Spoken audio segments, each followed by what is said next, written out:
우리 쌍따봉을 드시고요. 자, 은혜로운 교회. 자, 다시 한번요. 자, 은혜로운 교회 행복한 가정입니다. 자, 은혜로운 교회 행복한 가정. 예, 아멘. 자, 다시 한번 우리 두 손을 마음에 모으고 함께 선포하며 나아갔으면 좋겠습니다. 하나님은 나를 사랑하십니다. 그 사랑을 신뢰합니다. 그 사랑으로 사랑하겠습니다. 아멘. 우리를 부욕해 하시는 그 사랑 안에 날마다 거하는 저와 여러분이 되기를 간절히 소원하고 축복합니다. 헨리 나우엔이라고 하는 사람이 있었습니다. 지금은 돌아가셨는데요.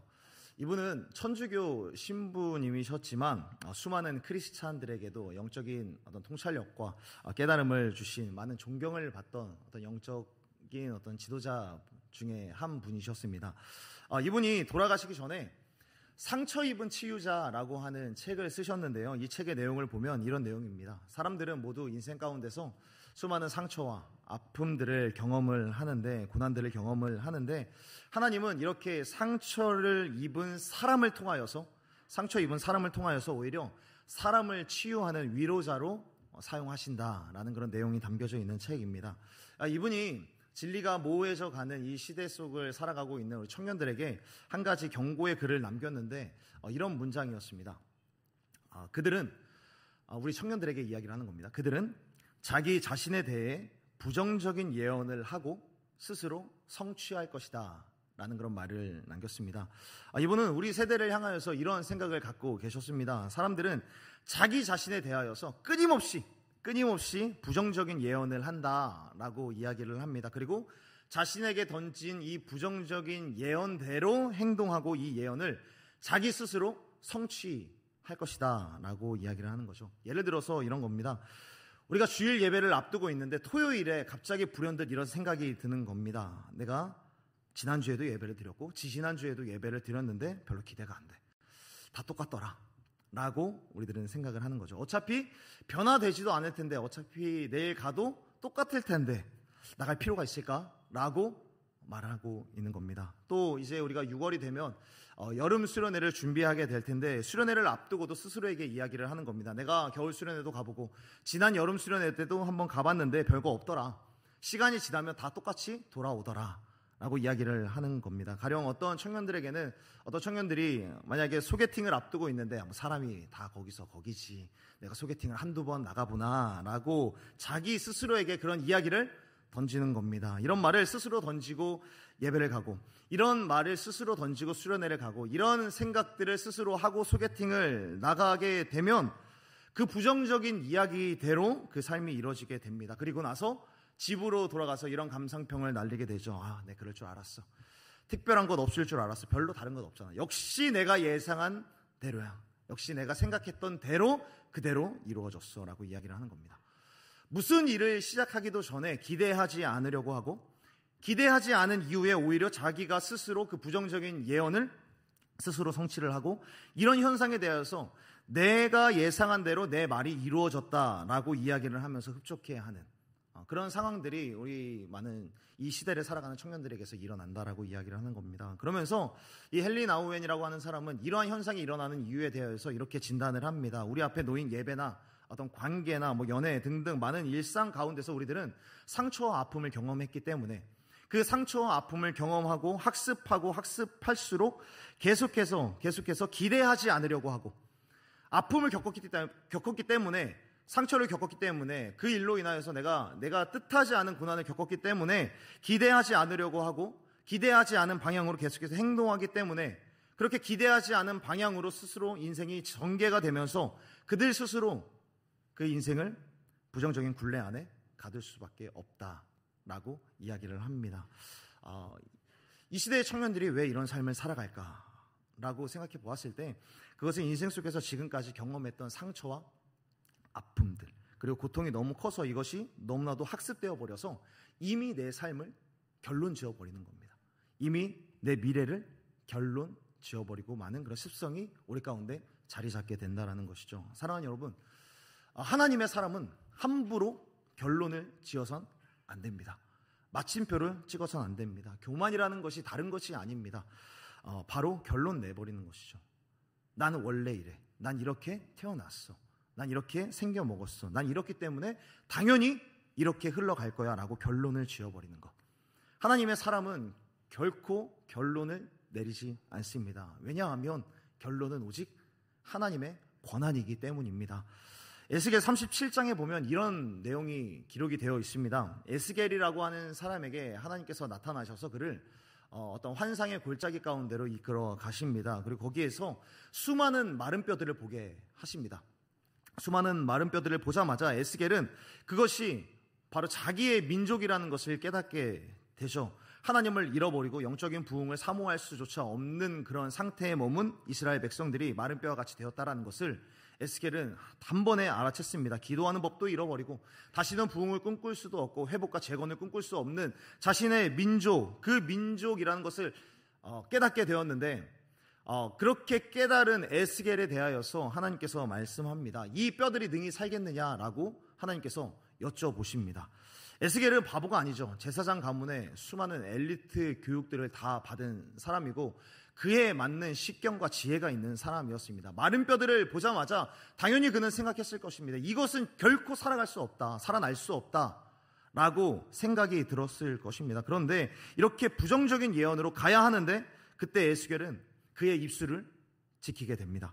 그때 에스겔이 뭐라고 이야기를 하냐면 이 마른 뼈들이 반드시 살아날 것입니다 라고 이야기를 하지도 않고 또 반대로 이건 안 됩니다, 틀렸습니다, 이건 다시는 살아날 수 없습니다 라고 이야기하는 것도 아니고 그저 이렇게 말씀을 합니다. 주 여호와여, 주께서 아시나이다. 다른 말로 바꾸면 결론은 주님 손안에 있는 것입니다 라고 말하는 것이죠.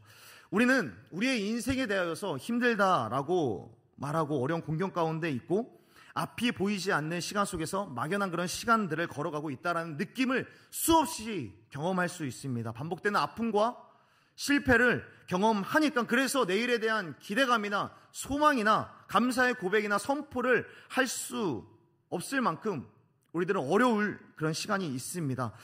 그러나 우리 하나님은 우리의 이런 연약함을 이해하십니다. 이해하시면서 동시에 우리에게 원하시는 바가 있다면 우리가 앞을 바라보지 못하고 앞이 보이지 않을지라도 다만 마침표를 찍지는 말라는 것이죠. 다만 결론을 내지 말라는 것입니다. 마침표를 찍고 결론을 내는 것은 너를 창조하고 너의 민족을 여기까지 인도한 역사의 주관자요 창조주이신 나의 권한이다 라는 것입니다. 그러므로 사랑하는 여러분, 우리가 인생을 살아가면서 어떠한 순간에도 결론을 내지 않는 저와 여러분이 되었으면 좋겠습니다. 내 인생이 힘들다고 막막하고 막연한 시간 속을 걸어간다라고 말할 수 있습니다. 그러나 그렇게 이야기할지언정, 그렇게 말할 수 있을지언정 내 미래까지, 앞으로 일어날 일들까지 저주하지는 말라는 것입니다. 이 말은 나의 삶을 주관하는 것이 나라고 이야기함으로써 만물의 주관자이신 하나님을 인정하지 않는 아주 교만한 모습이기 때문입니다. 인생 가운데에서 수많은 상처와 아픔들 계속해서 말씀드리고 있는 대로 우리들은 상상도 못할 만큼 각박하고 막연한 그런 시간 속에서 자신의 삶을 결론 내지 않고 마침표를 찍지 않았던 한 인물을 함께 살펴보고자 합니다. 바로 요셉이라고 하는 사람을 통해서 우리가 은혜를 나눠보기를 원하는데요. 오늘 본문의 장면은 우리들이 너무나도 잘 알고 있고 그 본문 이후에 있는 요셉의 스토리는 우리들은 너무나도 잘 알고 있습니다. 오늘 본문의 장면은 특별히 요셉이 감옥에 갇히게 되어서 술 맡은 관원장과 떡 맡은 관원장을 수종드는 그런 장면이 기록되어 있습니다. 우리들은 오늘 본문의 요셉이 왜 감옥에 갇혀서 이 사람들을 수종드는지 너무나도 잘 알고 있습니다.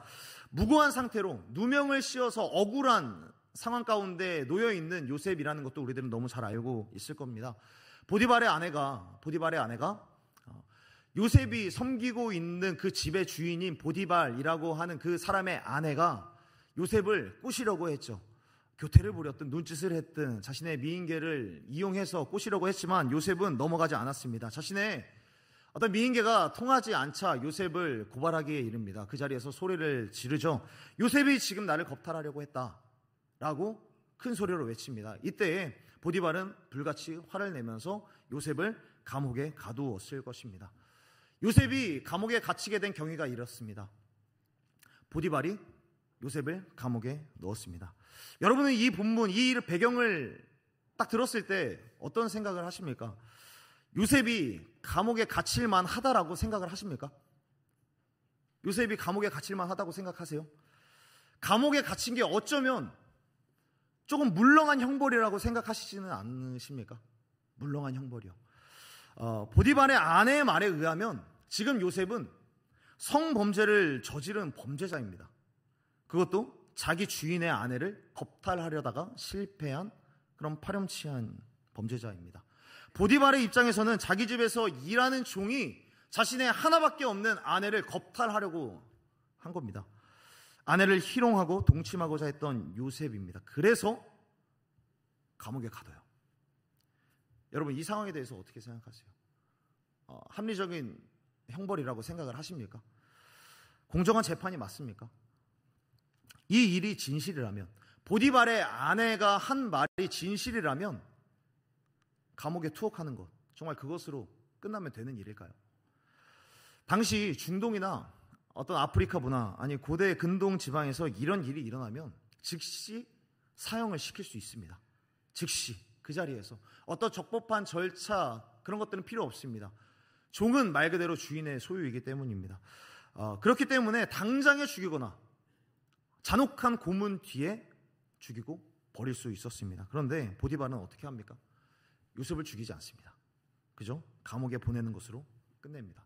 말 그대로 종 중에 한 명입니다. 종 중에 아무리 그 가정의 모든 일들에 관장하던 총무였다고 할지라도 종이라는 것은 변하지 않습니다. 가정의 총무였다 한들 당장 죽여도 이상할 일이 아니라는 것이죠. 그런데 그를 감옥에 가두고 있습니다. 무슨 의미입니까, 여러분? 요셉이 어떻게 죽지 않고 감옥에 갈 수 있느냐라는 거예요. 보디발은 왜 요셉을 죽이지 않고 그냥 감옥에 가두는 것으로 끝냈을까라는 점을 우리가 한번 생각해 보려고 합니다. 보디발의 아내가 요셉이 자신을 겁탈하려고 이야기를 했을 때 요셉은 당연히 뭐라고 이야기를 했을까요? 저는 아니에요. 저는 절대로 주인 마님에게 쓸데없는 개수작을 부리지 않았습니다 라고 이야기했을 겁니다. 보디발은 두 사람의 이야기를 듣고 요셉을 감옥에 가둔 겁니다. 이 말은 뭐냐면 보디발은 자신의 아내와 요셉의 엇갈리는 그 증언 속에서 요셉의 증언, 요셉의 결백을 의심하지 않고 믿어주고 있기 때문에 그를 죽이지 않고 감옥에 보냈다라는 겁니다. 보디발이 요셉을 의심하지 않았다라는 거예요. 보디발은 요셉의 결백과 증언을 지금 믿어주고 있고, 다만 그가 감옥에 갈 수밖에 없었던 이유는 다만 아내와 자신의 명예가 실추될 수 있기 때문에 그를 투옥하지 않고는 어떠한 형벌이라도 내려야만 하기 때문에 그를 내보낸 것이죠. 그를 자신의 아내가 이야기한 대로 성범죄자로 판결을 내려서 죽이고자 하는 그런 마음은 없었다라는 것입니다. 보디발이라고 하는 이 사람의 직업은 수상한 일들을 발견하는 일을 하는 사람입니다. 친위대장.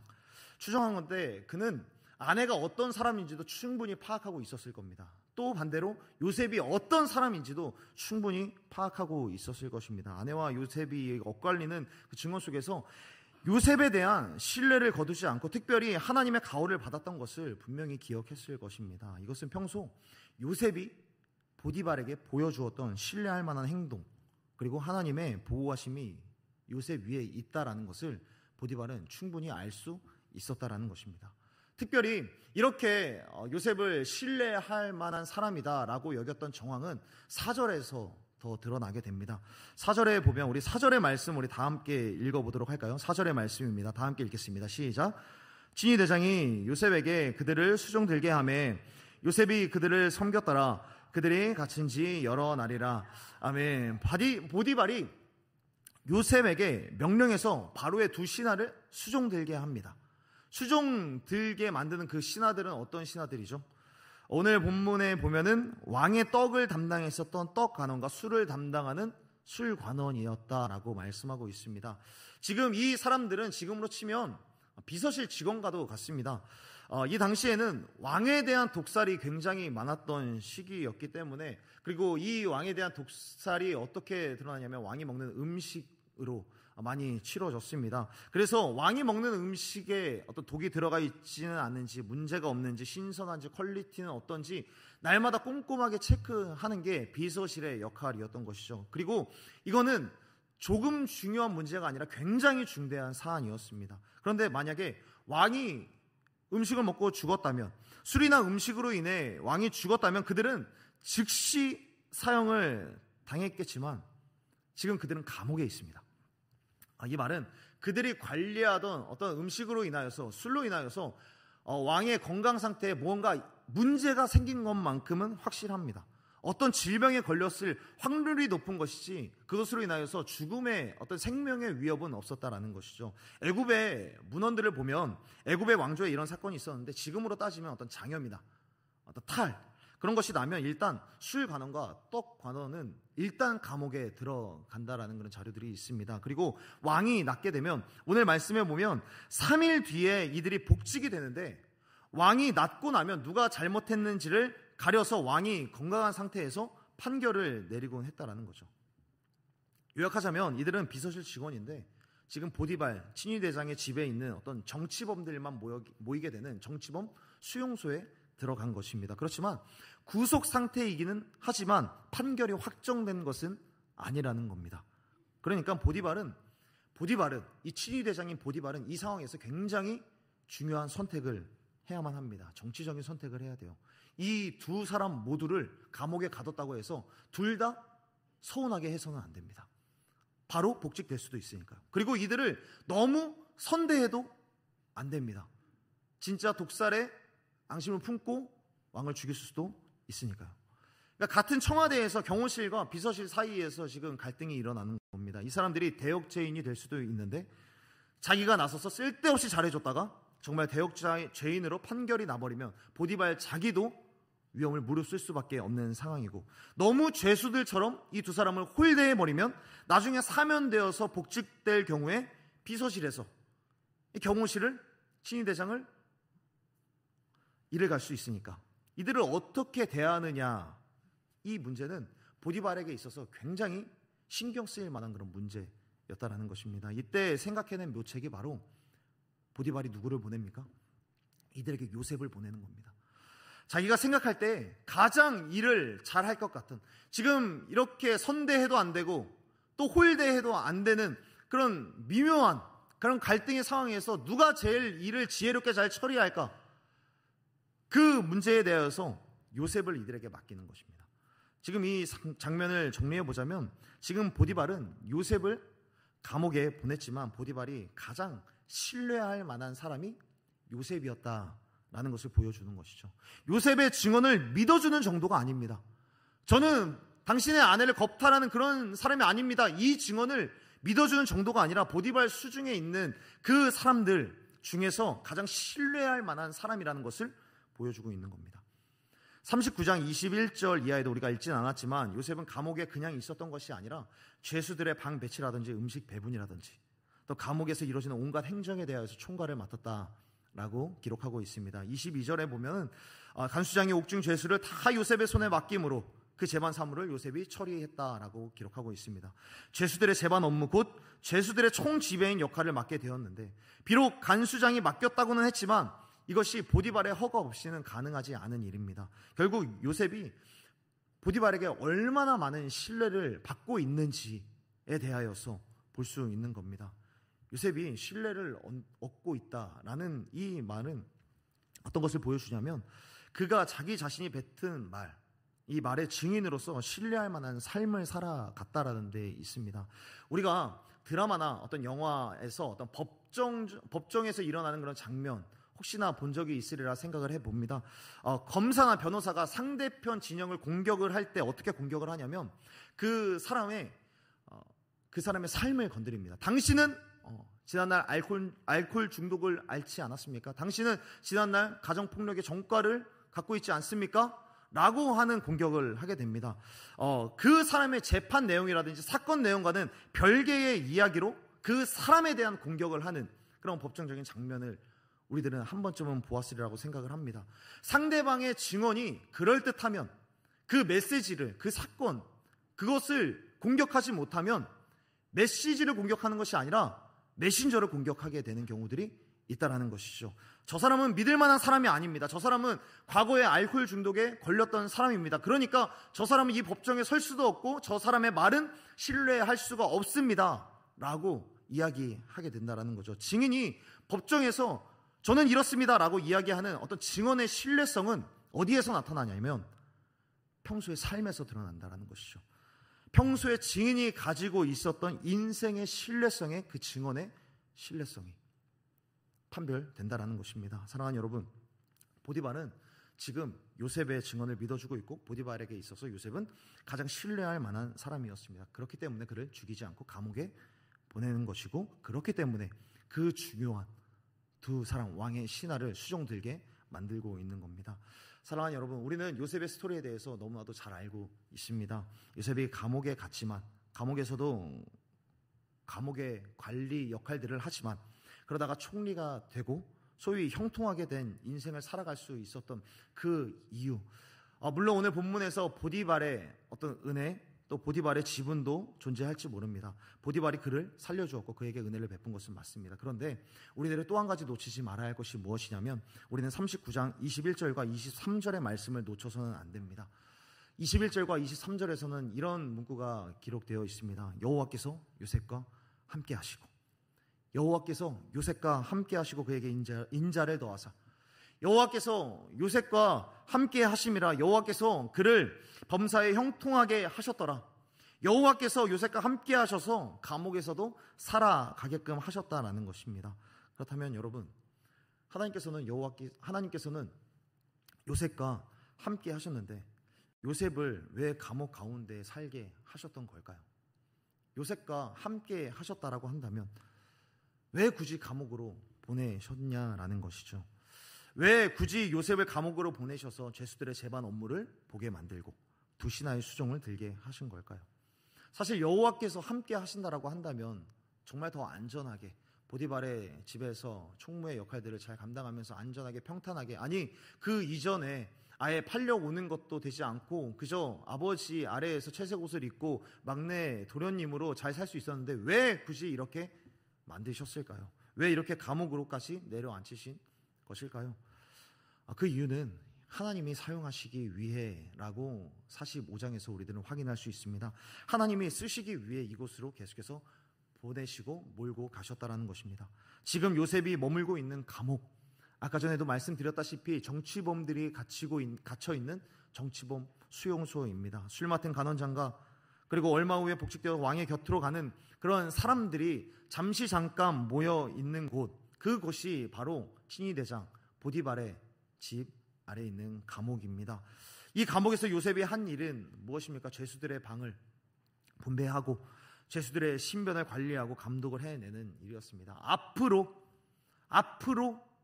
왕의 곁으로 복직되어 가는 사람들의 정보를 미리 알 수 있는 그런 곳이기도 했다라는 것이죠. 그러면서 죄수이지만 왕의 신하들과도 자연스럽게 관계를 맺을 수 있는 장소였다라는 것이죠. 그러면서 요셉 역시 바로 왕, 애굽의 왕 가까이 나아갈 수 있는 그런 루트가 자연스럽게 생성될 수 있는 곳이 바로 감옥이었습니다. 그리고 이런 일은 정말 얼마 지나지 않아서 바로 일어나게 됩니다. 비록 2년 후에 일어나는 일이 되어버리지만 감옥에 있던 이 일로 인하여서 술 맡은 간원장의 소개를 힘입어 바로 왕에게 나아가게 되고 더 나아가 애굽의 총리까지 올라가게 됩니다. 요셉이 총리가 되어서 한 일이 무엇이냐라고 정리를 했을 때 창세기 45장에서 말씀합니다. 하나님이 생명을 구원하시려고 나를 당신들보다 먼저 보내셨나이다 라고 형들 앞에서 고백을 하게 됩니다. 하나님이 큰 구원으로 당신들의 생명을 보존하고 당신들의 후손을 세상에 두시려고 나를 당신들보다 먼저 이곳에 보내셨다라고 이야기를 합니다. 생명을 살리고 이스라엘을 구원하는 그 일들 가운데 요셉이 사용되었다는 것이죠. 단순히 총리라고 하는 높은 자리에 올라갔다는 것이 중요한 것이 아니라 생명을 구원하는 그 일들 가운데 하나님의 손에 붙들려서 쓰임 받고 있다라는 것입니다. 하나님께서 사용하는 한 사람이 되고 있다라는 것이죠. 요셉을 감옥으로 보낸 이유는 하나님이 사용하시기 위해, 하나님의 사람을 살리는 그 일, 생명을 살리는 일로 하나님이 쓰시기 위하여서 감옥으로 보내셨다라는 것이죠. 사랑하는 여러분, 앞이 보이지 않고 막막한 인생 속에서 계속되는 상처와 아픔이 있고 감옥과도 같이 어쩌면 억울한 누명을 계속해서 사람들로부터 오해를 받게 되는 우리와 같이 우리를 옥죄는 일들, 그런 일들이 있을지라도 우리가 소망을 잃지 않고 감사의 고백과 선포를 할 수 있는 이유는 하나님께서 우리와 함께 하시기 때문입니다. 하나님께서 우리와 함께 하시기 때문에 우리는 소망을 갖고 여전히 감사의 고백과 선포를 할 수 있는 것이죠. 그렇다면 여러분, 하나님께서 함께 하시는 사람, 하나님께서 사용하시는 사람은 이 땅 가운데서 그러면 어떻게 살아가야 할까요? 다시 처음으로 돌아와서 요셉이 감옥에 가게 된 것은 물론 하나님께서 사용하시기 위해, 하나님께서 함께 하시기 때문에 감옥에 가게 되었지만, 하나님께서 사용하시려고 그것으로 가게 된 것이지만, 우리는 이 상황 가운데서 보디발로부터 받았던 신임, 그것 또한 있었다라는 사실은 결코 잊어서는 안 됩니다. 요셉은 보디발의 집에 온 순간부터, 종으로 온 순간부터 보디발로부터, 그리고 보디발이 신뢰할 만한 사람으로 생활했다라는 것, 그것을 결코 놓쳐서는 안 됩니다. 그는 정직하게 일했을 것입니다. 성실하게 일하면서 그의 집에서 최선을 다하면서 무엇보다 보디발의 아내의 유혹을 뿌리칠 수 있을 만큼 정결하게 그리고 진실하게 보디발의 집을 섬겼습니다. 간수장으로부터 제반 업무를 부여받고 그 이후에 두 신하, 술 맡은 간원장과 떡 맡은 간원장을 수종드는 그 일에서도 그 사람들로부터 신뢰받을 만한 그런 삶을 살아갔기 때문에 훗날 소개를 받고 나올 수 있었던 것이죠. 그에게 주어진 처소마다 일자리 하나하나마다 사람과의 관계 속에서, 일상 속에서 모든 일에 최선을 다하면서 정직하고 성실하게 살아갔다라는 것을 우리들은 볼 수 있는 것입니다. 그렇게 살아갔었던 요셉이기 때문에 요셉은 보디발로부터 신뢰할 만한 사람으로 인정받았고, 그 이후에는 술 맡은 가돈장으로부터 신뢰를 받았고, 더 나아가 애굽의 왕 바로 왕에게 신뢰를 받을 수 있었고, 또한 사람들에게 모든 면에서 신뢰할 만한 그런 사람으로 살아갔습니다. 하나님께서 함께하는 사람의 모습은 이런 모습이어야 되는 줄로 믿습니다. 신뢰를 주는 사람, 사람들에게 신뢰를 주는 사람, 하나님께서는 사람들로 하여금 신뢰할 만한 사람을 사용하신다라는 점을 우리들은 요셉을 통하여서 볼 수 있는 것입니다. 우리가 인기가 많은 사람들, 이 세상 가운데서 인기가 많은 사람은 사람의 주목을 받을 수는 있지만, 그러나 신뢰할 만한 사람은 하나님의 쓰임을 받는다라는 사실을 꼭 기억하면서 살아가는 저와 여러분이 되었으면 좋겠습니다. 그렇다면 오늘날 우리가 사는 이 시대에 하나님으로부터 쓰임 받을 수 있는 신뢰할 만한 모습이란 어떤 모습일까요? 이 자리에 나와 있는 여러분들은 다 사람마다 성품이 다르고 또 상황이 다르기 때문에 이런 모습이 있어야 합니다, 저런 모습이 있어야 합니다 라고 말하는 것이 조금은 우리들 가운데 모두에게 적용되지 않을 수 있습니다. 그러나 우리들에게 베이직한 기준이 되시는 한 분이 있습니다. 우리의 표대가 되시는 분, 모든 그리스도인들이, 모든 청년들이 신뢰하면서 따라가야만 하는 한 분이 계십니다. 바로 예수 그리스도시죠. 예수님의 모습을 닮아가는 것, 그러한 모습이 있을 때에 지금 이 시대에서도 분명히 하나님의 붙들림을 받아서 하나님께 쓰임을 받을 수 있는, 사용되어지는 그런 신뢰할 만한 그런 모습인 줄로 믿습니다. 예수님은 온유함으로 사람들에게 신뢰를 주셨습니다. 예수님은 겸손한 모습으로 사람들에게 신뢰받을 만한 모습으로 살아내셨습니다. 무엇보다 요셉에게 비춰진 바와 같이 자신이 맡은 바 사명을 죽기까지, 목숨까지 바치시면서 잘 감당함으로써 하나님 아버지로부터 신뢰받는 그런 모습으로 살아내셨습니다. 레위기의 제사 방법을 보면 여러 가지 방법이 있지만 소제라고 하는 제사 방법과 전제라고 하는 제사 방법이 있습니다. 소제는 제물이 고운 가루가 되기까지 빻는 것이고, 전제는 한 방울도 남김없이 다 쏟아붓는 것을 의미합니다. 예수님은 우리의 대속제물로서 자기 자신을 십자가 위에서 아낌없이 깨트리셨고 아낌없이 부은 바 되셔서 하나님께로부터 받은 사명을 온전히 감당해내셨습니다. 사명을 감당하는 데 있어서 수만 가지 상처와 아픔들, 멸시와 천대와 환난과 고난과 핍박, 공고함들이 계속해서 짓밟았지만 그런 것들을 개의치 않으시고 이 모든 과정을 통하여서 형통케 하시는 하나님을 온전히 신뢰함으로 끝까지 걸어가셨습니다. 청년의 때에 비전을 품는다는 것, 장래 희망을 갖는다는 것은 바로 이런 의미가 있지 않을까 생각을 해봅니다. 내가 하고 싶은 일, 세상에서 어떤 안정적인 일을 비전으로 품고 장래 희망으로 설정하다 보면 우리들은 어느샌가 한계를 부딪히고 내 스스로 마침표를 찍고 결론을 내버리는 경우를 분명히 맞이하게 될 것입니다. 그러나 이 모든 비전을 하나님이 주신 사명으로 받아들이고 하나님이 주신 사명으로서 비전 바라보면서 이 일을 통해서 하나님께서 형통의 길로 이끌어 가신다는 그 믿음으로 말미암아 내 자신을 아낌없이 깨트리고 아낌없이 부어질 때에 우리들은 끝까지 나아갈 수 있는 것이죠. 내가 스스로 결론 내리지 않고 하나님께서 끝내 이루실 것이라는 그 믿음으로 나아갈 수 있다는 것이죠. 그렇기 때문에 우리가 비전을 품고 장래희망을 가질 때에 내가 하고 싶은 일들이 아니라 나를 통하여서 사용하실 그 하나님을 바라보면서 하나님께서 주신 사명이라는 그 부분을 우리들이 꼭 기억하고 그 사명을 부여잡고 앞으로 나아가는 저와 여러분이 되었으면 좋겠습니다. 그렇게 예수님을 닮는 모습으로 살아간다면 사람들로부터 신뢰도 받을 수 있고 하나님이 쓰시는 인생이 될 수 있습니다. 그때에 우리는 당당하게 외칠 수 있는 것이죠. 그때에서야 우리는 비로소 외칠 수 있을 것입니다. 오늘 설교 제목인데요. Trust me. 나를 신뢰하십시오. 신뢰할 만한 모습으로 마땅히 살아감으로써 내가 예수님 닮은 모습으로서 살아감으로써 사람들에게 증명된 그런 모습으로서 나 스스로도 사람들에게 외치는 겁니다. 나를 믿어주세요. 나를 믿으십시오. 더 나아가 하나님께도 당당하게 이렇게 외칠 수 있는 저와 여러분이 되었으면 좋겠습니다. 하나님, 나를 믿으시고 나를 사용해 주십시오. 나도 예수님처럼 예수님 닮아가면서 내가 나아가고 있으니 주님, 나를 믿어주시고 나와 동행하여 주십시오 라고 외칠 수 있는 저와 여러분이 되었으면 좋겠습니다. 말씀을 정리하겠습니다. 하나님께서는 우리를 사용하실 때에 때로는 감옥과도 같이 앞이 막막한 곳으로 인도하시는 경우가 있습니다. 상황과 또는 사람으로부터 고통과 아픔과 상처 속에 허우적거리게 만드는 그런 경우도 있습니다. 그러나 그 속에서 우리가 잊지 말아야 할 것은 부정적인 고백과 선포로 자신을 옥죄는 것이 아니라 이곳에서도 하나님께서 함께 하시지, 그 믿음을 갖고 사람과 하나님으로부터 신뢰받을 수 있는 그런 모습, 그런 사람의 모습으로 살아가는 저와 여러분이 되었으면 좋겠습니다. 요셉이 종으로 팔려오고 감옥이라는 곳에 투옥되었을 때에도 자신의 삶을 결론 내지 않고 그곳에서도 사람들에게 신뢰받을 만한 모습으로 섬기며 살아왔습니다. 그렇게 신뢰받을 만한 모습으로 그렇게 정직함과 정결함과 특별히 예수님처럼 그리고 요셉처럼 자신이 맡은 바 사명을 끝끝내 계속해서 감당해 가는 것입니다. 요셉은 그 속에서도 당당하게 소리쳤을 것입니다. 나를 믿어 주십시오. 나를 믿으십시오.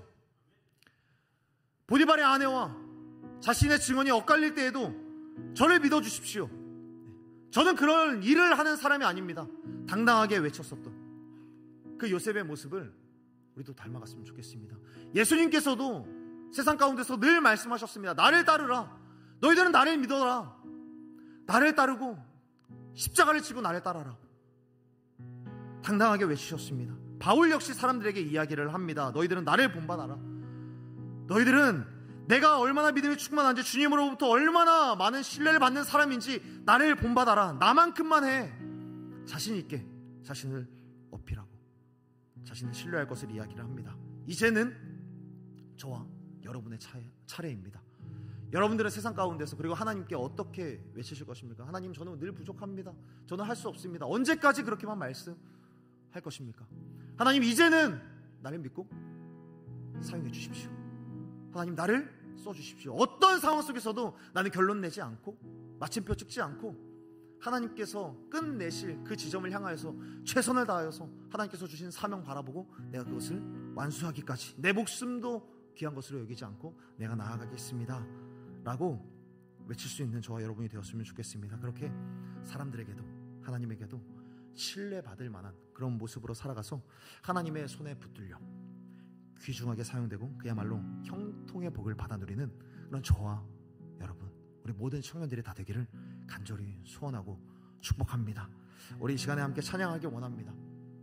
하나님께로부터 쓰임 받기 위해서는 우리는 반드시 신뢰받을 만한 그런 모습으로 서 있어야 합니다. 신뢰받을 만한 분의 표본은 당연히 우리 예수 그리스도, 그 예수님을 따라가는 저와 여러분이 되었으면 좋겠습니다. 특별히 예수님의 성품을 구하며 찬양했으면 좋겠습니다. 예수님과 같이 내가 온유함으로 나아가길 원합니다. 정직하게 살아가길 원합니다. 성실하게 살아가기를 원합니다. 사명을 향하여서 끝없이 달려가셨던 예수님을 내가 닮기 원합니다. 정말 그것을 닮기를 원하시는 분들, 오늘 이 찬양 간절하게 함께 찬양하며 나아갔으면 좋겠습니다.